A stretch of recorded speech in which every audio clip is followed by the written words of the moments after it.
Well, good morning. My name is Brian. I'm one of the pastors here at GBC. And the passage upon which the teaching is based, you will find in John chapter 11, verses 45 through 54. And so if you have a copy of the scriptures or a device you'd like to follow along, you can head there. If you don't, that's fine. The words will be on the screen. And here's what we read, written to us, for us, under the inspiration of the Holy Spirit by the Apostle John. Therefore, many of the Jews who came to Mary and saw what he did believed in him. But some of them went to the Pharisees and told them what Jesus had done. So the chief priests and the Pharisees convened the Sanhedrin and were saying, "What are we going to do since this man is doing many signs? If we let him go on like this, everyone will believe in him, and the Romans will come and take away both our place and our nation." One of them, Caiaphas, who was high priest that year, said to them, "You know nothing at all. You're not considering that it's to your advantage that one man should die for the people rather than the whole nation perish." He didn't say this on his own, but being high priest that year, he prophesied that Jesus was going to die for the nation, and not for the nation only, but also to unite the scattered children of God. So from that day on, they plotted to kill him. Jesus, therefore, no longer walked openly among the Jews, but departed from there to the countryside near the wilderness to a town called Ephraim, and he stayed there with the disciples. I'm thankful to be here with you today. I hope that you're doing well as well. If you are new here, I would love the chance to meet you. I'll be down front right after the service. Would love to say hello, catch your name, find out a little bit about you. And we're getting ready to celebrate Easter as a church. It's coming up in just 2 weeks. It's coming very quickly. And we're doing several things to celebrate that this year. You can actually find a card that's at the information desk to your left as you leave this morning. And on that card, it outlines what we're doing to celebrate Easter. First of all, we've got Good Friday, our normal service happening at 7 p.m., where we will reflect on the death of Jesus. And then that Sunday, Easter Sunday, we'll have our normal 2 services at 9 and 10:30 to celebrate Jesus' resurrection from the dead. And then we've also got a really cool event going on this Saturday here at the church where we're going to get together with you and your family, and we're going to have some food. We have an egg hunt planned, and we're also going to hear the gospel, the good news of what Jesus has done for us. And so these are all awesome opportunities for you to invite someone in your life who doesn't know Jesus or needs a place to celebrate the goodness of what he's done for us. That's the purpose of the cards that are at the information desk, is a tool for you to use in inviting your friends to one of those things. And so we'd love for you to take advantage of that. And what we've been doing to help get ready for that Easter Sunday, for this celebration that we're going to have in a couple of weeks, is we've been focusing on a story, very famous story in the scriptures, where Jesus raises a man named Lazarus from the dead. And we've been focusing on that to see that Jesus is the most trustworthy person that you will ever meet. And he's proven himself as such through what he's done on the cross, through his death and through his resurrection on the third day, Easter Sunday. And so last week we started our series by looking at how we can trust Jesus' plans for our lives because of how trustworthy he is. And what we're going to do today is we're going to look at how we can trust Jesus with whatever results come into our lives from following after him. And the reason that's so important is because if you pay close enough attention in our world, you'll realize that just as a culture and a society, we are very results-based. And because of that, we as people tend to be very results-based. What I mean by that is, when you do certain things in your life, you expect certain results to come from that, don't you? Like if you start dieting and exercising, you are expecting the result is going to be that you're going to lose some weight. If you treat people with kindness and respect, you're expecting the results of that will be that other people will treat you the same way. If you put a whole lot of work into something and you succeed at it, you're expecting that you will have some level of comfort and stability in your life. We live in a society that believes that 1 + 1 should equal 2. We live in a society that is all about ROI and that expects certain results from what we do. And when we don't get those results, what often happens is we either give up on something or we try to repurpose it or we just wind up confused. So, for example, if you were dieting and you were exercising and you weren't losing any weight, what do you think you'd do? You might quit. dieting and exercising, because what's the point if it's not going to give you those results? You might wind up at your doctor to try and figure out why you're not losing weight, because that's a little bit of a confusing thing for you.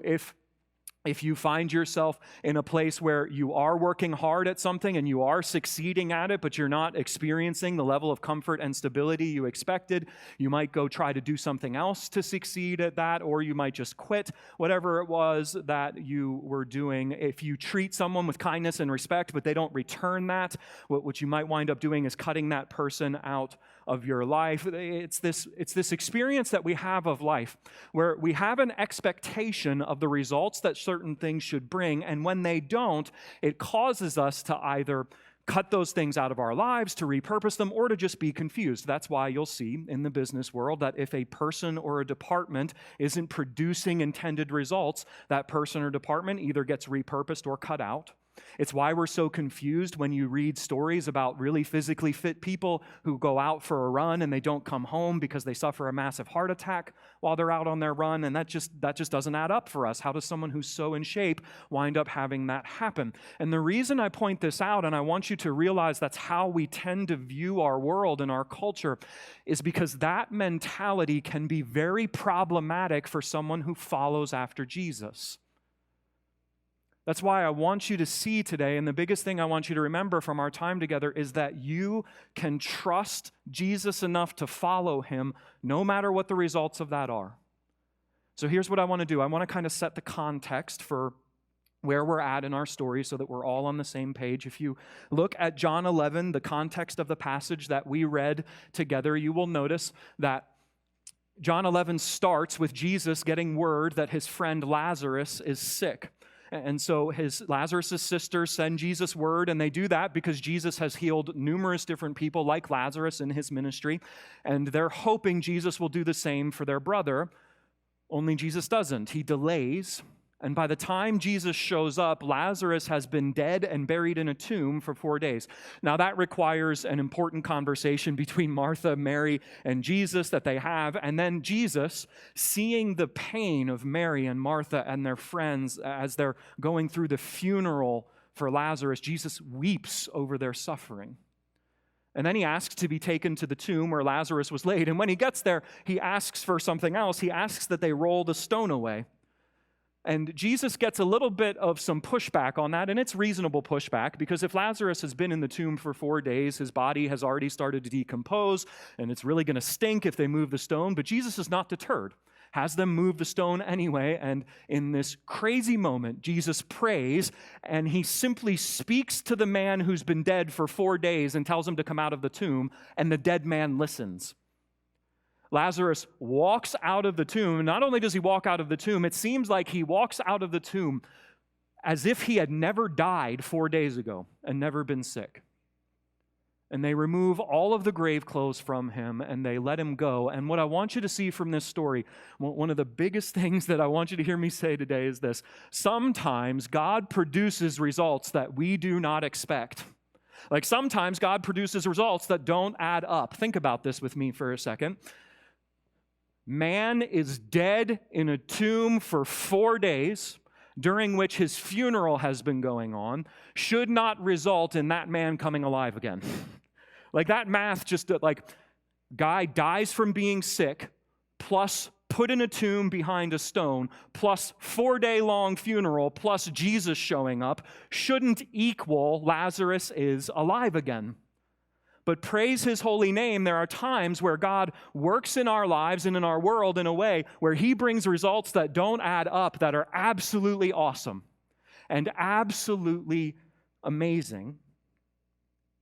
But this puts us in a really complex conundrum. And what I'd like to do for the rest of our time together is reflect on that conundrum. Look with me at verse 45. Therefore, many of the Jews who came to Mary and saw what he did believed in him. These are the results of Jesus raising Lazarus from the dead. Many of the people who came to comfort Mary and Martha and to grieve over the loss of Lazarus saw Jesus raise Lazarus from the dead, and they came to believe in Jesus. And I want you to know that those were Jesus' intended results for what he was going to do. That's what Jesus wanted to accomplish. You can see this in verse 41 where it says this. So they removed the stone. Then Jesus raised his eyes and said, Father, I thank you that you heard me. I know you always hear me. Now catch this. But because of the crowd standing here, I said this so that they might believe you sent me. After this, he shouted with a loud voice, Lazarus, come out. The dead man came out, bound hand and foot with linen strips and with his face wrapped in cloth. Jesus said to them, unwrap him and let him go. What was Jesus' intention?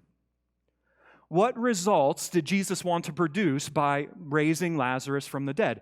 He wanted to bring glory to his Father and to have the people who were present there believe in him. And those are the results that he achieved.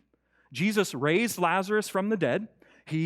God received glory for that, and people believed in him. In fact, you can dig a little deeper there just to see that what Jesus is doing is trying to honor God the Father in what he's doing in his life, and he does that. The results are there, that the expected results happen. And so sometimes following Jesus produces results that we would expect.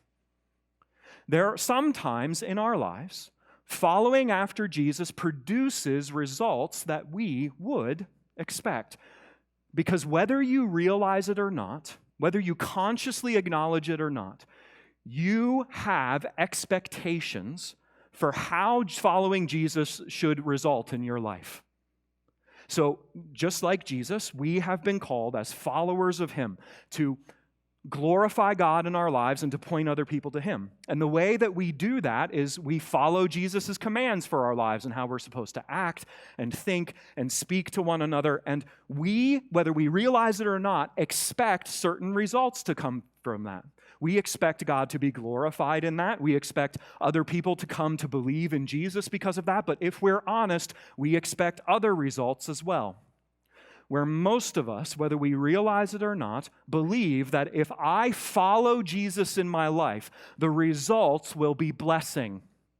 At least how we understand that term of blessing to work. We expect that if I follow Jesus in my life, it will produce things like health and wealth and safety and comfort and stability. And what we're seeing in this story is that sometimes that's the case. And that there is this principle that runs all throughout the scriptures that sometimes when we follow Jesus, it produces results in our lives that we would expect, including blessing. Let me show you that I'm not making that up. Psalm chapter 84, verses 10 through 12 says this, For the Lord God is a sun and shield. The Lord grants favor and honor. He does not withhold the good from those who live with integrity. Happy is the person who trusts in you, Lord of armies. God does not withhold good things from those who follow after him. Now look at what Jesus says himself. He says, do not judge and you will not be judged. Do not condemn and you won't be condemned. You see the results-driven thing here? Do this and this won't happen. Forgive and you will be forgiven. Give and it will be given to you. A good measure, pressed down, shaken together and running over, will be poured into your lap.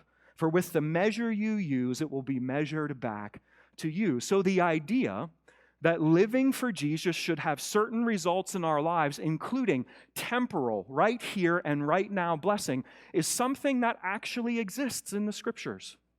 It's a principle that's there, but you have to realize this. It's a principle, it's not necessarily a promise. Because some of you are getting a little bit uncomfortable right now because of the health and wealth gospel nonsense that comes from this kind of stuff, which is why it's really important that you let me come alongside what I just said and say something else. That sometimes, yes, following Jesus produces results that we would expect, but sometimes, friends, following Jesus in our lives produces results that we did not expect. Sometimes following Jesus produces results in our lives that don't make sense, that don't add up, and that we weren't expecting. So notice, Jesus raises someone from the dead. Everybody believes in him. Great results, right? But did you notice in our passage that those weren't the only results of what Jesus did? Look back at the text with me, because Jesus raises Lazarus from the dead, but remember that there were these people who reported him to the religious leaders. And here's what happens next. So the chief priests and the Pharisees convened the Sanhedrin and were saying, what are we going to do since this man is doing many signs? If we let him go on like this, everyone will believe in him, and the Romans will come and take away both our place and our nation." One of them, Caiaphas, who was high priest that year, said to them, "You know nothing at all. You're not considering that it is to your advantage that one man should die for the people rather than the whole nation perish." So one thing you need to know about this group mentioned here called the Sanhedrin is that they were the ruling council of the Jewish people at the time. They functioned as a ruling council whose power was limited by the Roman Empire that the Jewish people were under at this time. They were part of the Roman Empire under Roman rule, but at the same time, they still had some power. Like they were the highest authority in first century Judaism. In Jewish self-governance, they were the primary decision-making board when it came to religious matters or governmental matters, administrative matters as well. Now, but at this time, Rome still held the true power. And you can see that because of their concern around Jesus. Notice that they say, if Jesus continues to do signs like this, raising people from the dead, everybody's going to believe in him. And if everybody believes in him, that could cause a commotion. That could cause problems, especially if they decide to name Jesus as some kind of new king or new Messiah figure. And that's going to get us in trouble with Rome. Because Rome would allow you to have some level of self-autonomy in their empire unless you became a nuisance. And if you became a nuisance, they would deal with you. They would come and do things like take away your place, which in this text, probably they're referring to either the city of Jerusalem or their place of worship in the temple. Rome would come and take away your nation, which here probably means the autonomous self-governance that the Israelites were allowed to have over themselves at this time with Roman control and that sort of thing, because they did. They had a good level of self-autonomy here, but that could be ruined in a moment, because the moment you became an issue for Rome, you were dealt with. Not just dealt with, you were dealt with in violent, murderous ways that made sure that you would never become an issue again. And so in this moment of, guys, if Jesus keeps doing this, we're going to lose everything, Caiaphas stands up and says, y'all just don't get it, do you? What we need to do is obvious. Like, isn't it better for one man to die than for the entire nation to die? Like, it's better for Jesus to die before he becomes too powerful and too much of a nuisance. It's better for him to die before any of that happens so that we don't all have to die at the hands of the Romans. And the result of that comment in this meeting is found in verse 53, where it says, "So from that day on, they plotted to kill him." Now, I don't know about you, but this is a bit of a whiplash/confusing moment for me personally in reading this story. It's a bit of a whiplash moment because we go from Jesus doing this awesome thing of raising someone from the dead and people believing in him to this group of people who want to kill him in like 8 verses. And it's also confusing because those results don't seem to add up. Jesus raised a guy from the dead and people believed in him, and the result of that is that it got him killed. Like, in other words, to put it as plainly as I can for you, Jesus did what the Father wanted him to do, and doing what the Father wanted him to do is what got him killed. And what I want you to see very clearly is that this phenomenon is not limited to just Jesus. It happens to his followers as well. Because there's an argument that's made that when Jesus died on the cross, he took all suffering and struggle on himself so that we don't have to experience those things in this life. The argument will go that when Jesus died on the cross, he took all the suffering and struggle that this world has to throw at us so that when we believe in him, we will live a life that all it is health, wealth, and comfort, and safety, and stability, and everything's always going to be fine because we believe in Jesus. But friends, that's just not true biblically. And you can see it in what happens to Lazarus. So think about this for Lazarus. This is nuts to me. Lazarus gets raised from the dead. That's a pretty good result in his life. Like, he's not dead anymore. He gets to live a little bit longer. But After the events of John 11, in John 12, Jesus is having dinner with Lazarus. And here's what we read in John chapter 12, verses 9 through 11. Then a large crowd of Jews learned that Jesus was there. They came not only because of Jesus, but also to see Lazarus, the one that he had raised from the dead. But the chief priests had decided to kill Lazarus also, because he was the reason many of the Jews were deserting them and believing in Jesus. Lazarus is raised from the dead by Jesus, and the result of that in his life is that people want to kill him again. Like, the result of Lazarus being raised from the dead is that he gets put on someone's hit list.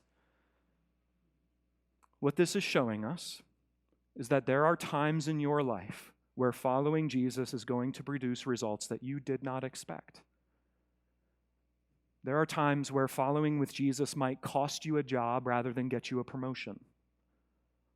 There are times where following Jesus might cost you a friendship rather than strengthen a friendship. There are times when you are following Jesus in your life where 1 + 1 isn't going to equal 2. In fact, it's going to seem like somehow 1 + 1 is supposed to equal 937. I remember a time like that in my own life where I had a friend who was one of my dearest friends at the time, and that brother just loved Jesus. Loved Jesus with all of his heart, with all of his soul, and all of his strength, and he showed that love. He was a faithful husband to his wife, a wonderful father to his kids. He served the Lord and served our church with the gifts that God had given him in order to help people and advance God's kingdom in the world. And I remember one day I got a text message from him that said, "I need you to call me ASAP." And so I got on the phone with him as quickly as I could and found out that his wife had been diagnosed with cancer. And so over the next couple weeks, we walked through the shock of that. We walked through the fear that he had over the possibility of losing his wife and having to raise his 5 kids on his own. We walked through the confusion he was having as to why this was happening, and I have to admit to you that I had the same confusion. Like, I had to go to Jesus and say, "Listen, Lord, this just doesn't add up. Like, I know this brother. I know that he loves you. I know he loves his family. I know that he's living the best that he can for you. And I know a lot of people who aren't. In fact, I know some people who are downright evil, and yet this is what's coming into his life. This doesn't make sense, Lord. This doesn't add up for me." And I know for a fact that some of you listening to this right now have been there in your life. Maybe you find yourself there right now, where you're looking at the results of following Jesus in your life and they're not adding up.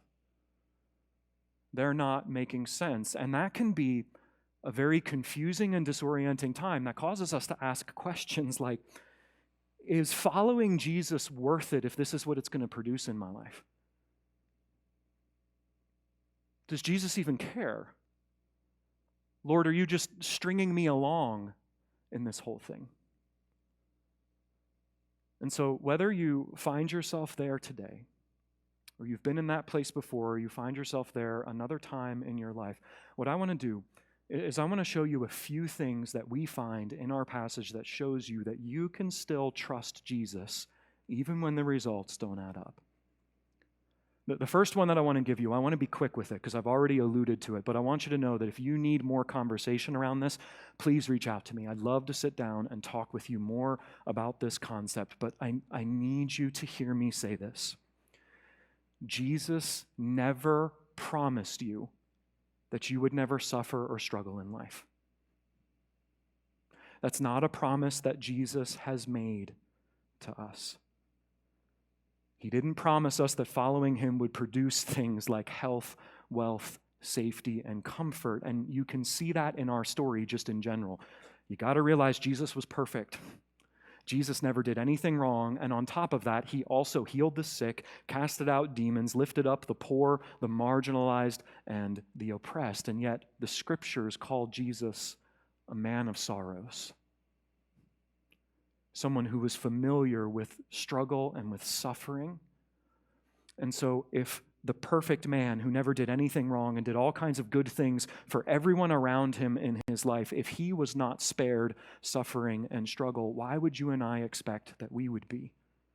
We should not have an expectation that when it comes to following Jesus, everything is going to produce guaranteed 1 + 1 = 2 kind of results in our lives. But what we can trust is that no matter what results come from following Jesus, He can use them for our good. That's the actual promise that you have to stand on today. Do you remember the statement that Caiaphas made? Where he talked about the fact, it's better for one man to die for the nation than for all of the people to die. Look back at what John said in verses 51 and 52. He didn't say this on his own, Caiaphas. But being high priest that year, he prophesied that Jesus was going to die for the nation, and not for the nation only, but also to unite the scattered children of God. So what John does as the narrator is he peeks his head into the story here, and he says, "Dear reader, Caiaphas was right." Only Caiaphas was only half right in all actuality. Caiaphas wants to do this evil thing of killing an innocent man in order to save the nation from the threat of Rome. And you have to realize that this isn't a noble thing. Like, you can read what Caiaphas says there, and it can put you in this conflict of, well, maybe what he's saying kind of makes sense there. But Caiaphas doesn't care about people. You can see that in what we read in John 12, 9 through 12. They want to kill Lazarus so that so many people will stop following Jesus and they'll lose all their power. Like, Caiaphas is only concerned about maintaining his own power, comfort, and security in his position as a leader of the Jewish people. But what Caiaphas doesn't realize is that Jesus is going to use their plans to murder him, to save the nation of Israel from the power of Rome, in order to allow himself to be killed so that he could save the nation of Israel from their sin. And not just the nation of Israel, but the children of God who are scattered everywhere. And when you read the rest of the gospel, you realize that phrase, the children of God scattered everywhere, it's referring to all believers everywhere of all time. It's talking about us. That what Jesus is going to do here, his raising of Lazarus from the dead, resulted in these men plotting to kill him and Lazarus, but Jesus was one step ahead of them by using their plans to kill him in order to accomplish his plan of salvation for the entire world. Are you tracking with me in this? Jesus took these strange and evil and don't quite make sense results on himself and turned them on their heads to be used for salvation. And without those results, we wouldn't have salvation. See, the Sanhedrin, they would succeed in their plot. They would arrest Jesus on false accusations brought by false witnesses. They would put him through a sham of a trial and get him convicted of those things. And then they would take him to Rome and manipulate them into killing him as a threat to Caesar, who was setting himself up to oppose the leader of the Roman Empire. And little did they know that all of that was part of Jesus' plan. He allowed them to do that evil to him so that he could take upon himself their sin and our sin, die in our place, and raise again on the third day so that through belief in him, we could have salvation, and ultimately there could be salvation for the entire world. Jesus used the evil plans of men to murder him to accomplish the salvation of all those who would place their faith in him. He turned those seemingly negative results on their head to accomplish something good. And I am absolutely convinced that he can do the exact same thing in your life, no matter what it is that you face. That was a very dark time for my friend that I mentioned earlier. One of the darkest times of his life. But I watched as he walked through that dark time. It did not waver in his love for and following of Jesus. He continued to faithfully love his spouse and his 5 kids. He walked with his spouse through the stress and the challenge of multiple tests, multiple treatments, and even surgery. And in all of his faithfulness to the Lord in that, there were numerous people who watched him walk through that dark season, following after Jesus anyway, who were encouraged and drew closer to the Lord than they were before. I was one of those people. I watched in my friend's life something that could have destroyed or at least negatively affected his relationship with his wife and his kids and his friends like me and even Jesus himself. And I watched the Lord use that to strengthen all of those things instead and bring more and more people to Jesus through it, including myself. And I believe Jesus can do that for you as well. So, friends, if you're facing something in your life right now that doesn't make sense, the results aren't adding up. Maybe you're in a place where you're saying to yourself, I didn't think that I was going to have to struggle through this again. Or you're just in a spot where it seems like this doesn't add up to anything that's been happening or going on in your life or anything that you know about Jesus. I want you to know that you can trust Jesus with those results because whatever you're experiencing, he can use for his glory, your good, and the ultimate good of the entire world. Just think about it with me for a second. If God could use the murder of his son, the darkest moment in all of human history, and take that and turn it on its head to accomplish salvation for the entire world who would believe in him, then I promise you he can take whatever dark results you're facing and turn them on their head for your good and the good of the entire world. And you can trust that today because you can trust Jesus with the ultimate result that is coming for you in your life. Watch what happens in verse 54 after the Sanhedrin resolves to kill Jesus. Jesus therefore no longer walked openly among the Jews, but departed from there to the countryside near the wilderness to a town called Ephraim, and he stayed there with the disciples. Do you see how much control Jesus has over the situation? Like the Sanhedrin says, all right, we're going to kill Jesus, and Jesus leaves so they can't. Like Jesus is going to die, but he's going to die on his terms in his timing. He's got so much control in this story that he's not just in control of what the Sanhedrin's trying to do to him, he's in control of death itself. He tells a guy who's been dead 4 days to come alive again, and the dead man lives. Like this is the amount of control that Jesus has. And I think this is trying to teach us something very important, and that is this. Jesus does not cause any evil or darkness that you face in your life. Let me say that one more time because it's so important. Jesus is not the cause of any evil or darkness that you face in your life. He is nothing but good, nothing but holy, nothing but love. The cause of those things in your life are sin, the sin of our own hearts and the powers of darkness at work in our world. In fact, some of you have been through some horrible things in your life. You've been through some horrific things at the hands of other human beings. And I want you to know that what we see in our story, if you read it very carefully, is that Jesus weeps over you because of that evil. In fact, he's provoked and angry at that evil that you face. That's why he's done something about it through his death and resurrection. So Jesus is not the cause of any of the evil that we see in our world or any of the evil that's come into your life, but he is in complete control. He is in control of all things to the extent that nothing happens in our world that is outside of his control. Now, I realize that there's some tension between those two statements and that tension creates a ton of questions. I'd love to talk about those questions with you at another time if you feel like you need to, but I just want to do a little bit of a thought exercise for a second. What if what I just said isn't true? What if Jesus isn't in control? Because when we start thinking about the tension that exists between Jesus is not the cause of evil, but Jesus is in control of evil, we tend to go down this road of a better option is to say that Jesus isn't actually in control and that God and evil are just these equal rivals that are warring with one another and one of them's going to win out. And whichever one wins out, we're just going to have to be subject to. And friends, if you think about that, that's a horrific way to possibly live our lives. Because if evil wins, then there's no hope. There's no chance for us, but I'm so thankful that Jesus has proven that a scenario like that isn't true when, having been dead since Friday, he stood up and raised himself from the grave and walked out of the tomb just like Lazarus did on Easter Sunday. Only there was a difference between the two.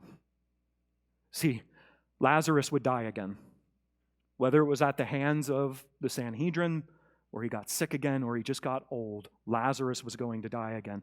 Jesus' resurrection, on the other hand, was permanent.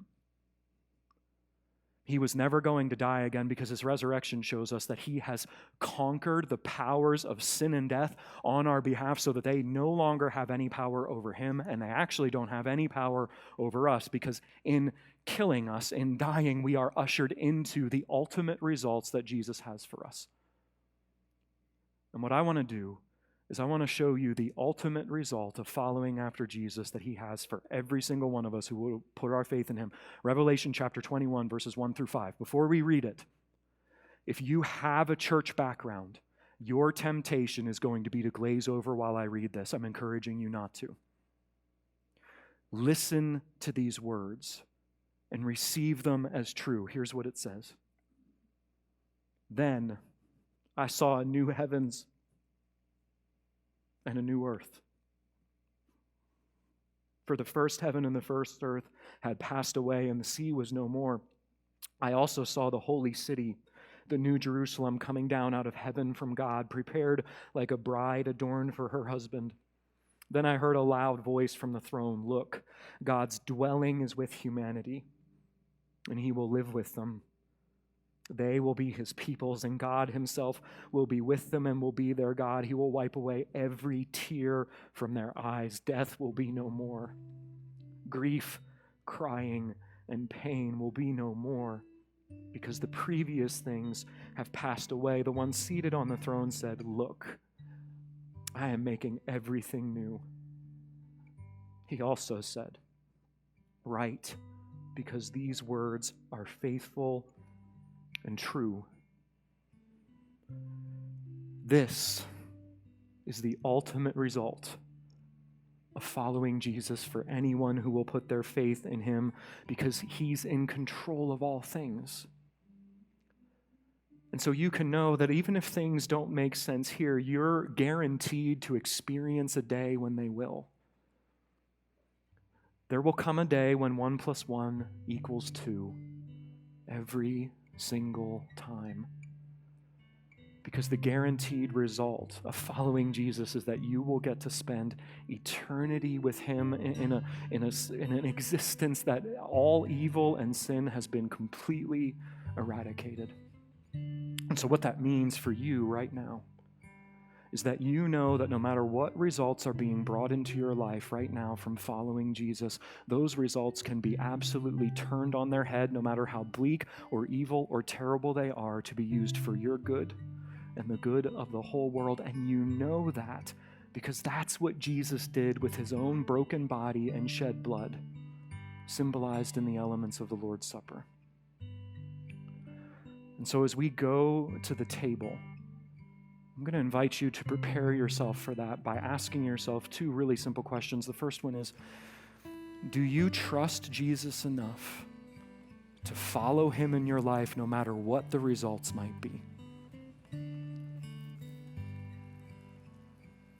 Do you trust his ability to turn even the most unexpected and difficult things on their head for you? Go to Jesus now and build that trust. Jesus, every time we do this, we proclaim your death until you come. And we recognize that that is the ultimate guaranteed result of everything that you've done in our world. That you are going to come again. And when you do, you are going to make all wrongs right. You are going to eradicate sin and death and evil from our existence. We thank you so much for the certainty that we can have, that we know that's going to happen, the certainty that comes from the fact that you've already given the down payment for it. You've already proven that that's going to happen through the fact that you raised yourself from the dead. And so, Father, I pray that as we walk after you in our lives, as we seek relationship with you, that we would remember that because we're in this world and we're on this side of things, sometimes it just doesn't make sense. I pray that you would reveal in our hearts the expectations that we have of following after you that aren't quite accurate. I pray that you would meet us with care and comfort and compassion when we're thrown into the confusion that happens from results that we didn't see coming or we weren't expecting or don't add up. Holy Spirit, thank you so much for being willing to meet us in those moments. I pray that when we are confused, we would turn to you for comfort and for grace and for hope and for the strength that we need to carry on through what we're facing.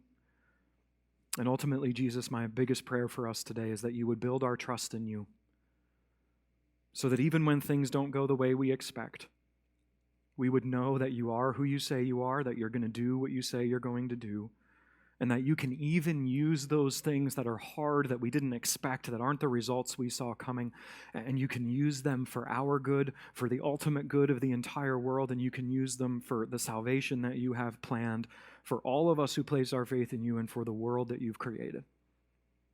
Give us that certainty. Give us that trust. And allow us to walk knowing that you are the God who weeps with us, who wanted to do something about all the suffering that we face. And so you took it on yourself so that ultimately, one day, we can be free from it. Bring that day quickly, Lord Jesus. It's in your name we pray. Amen.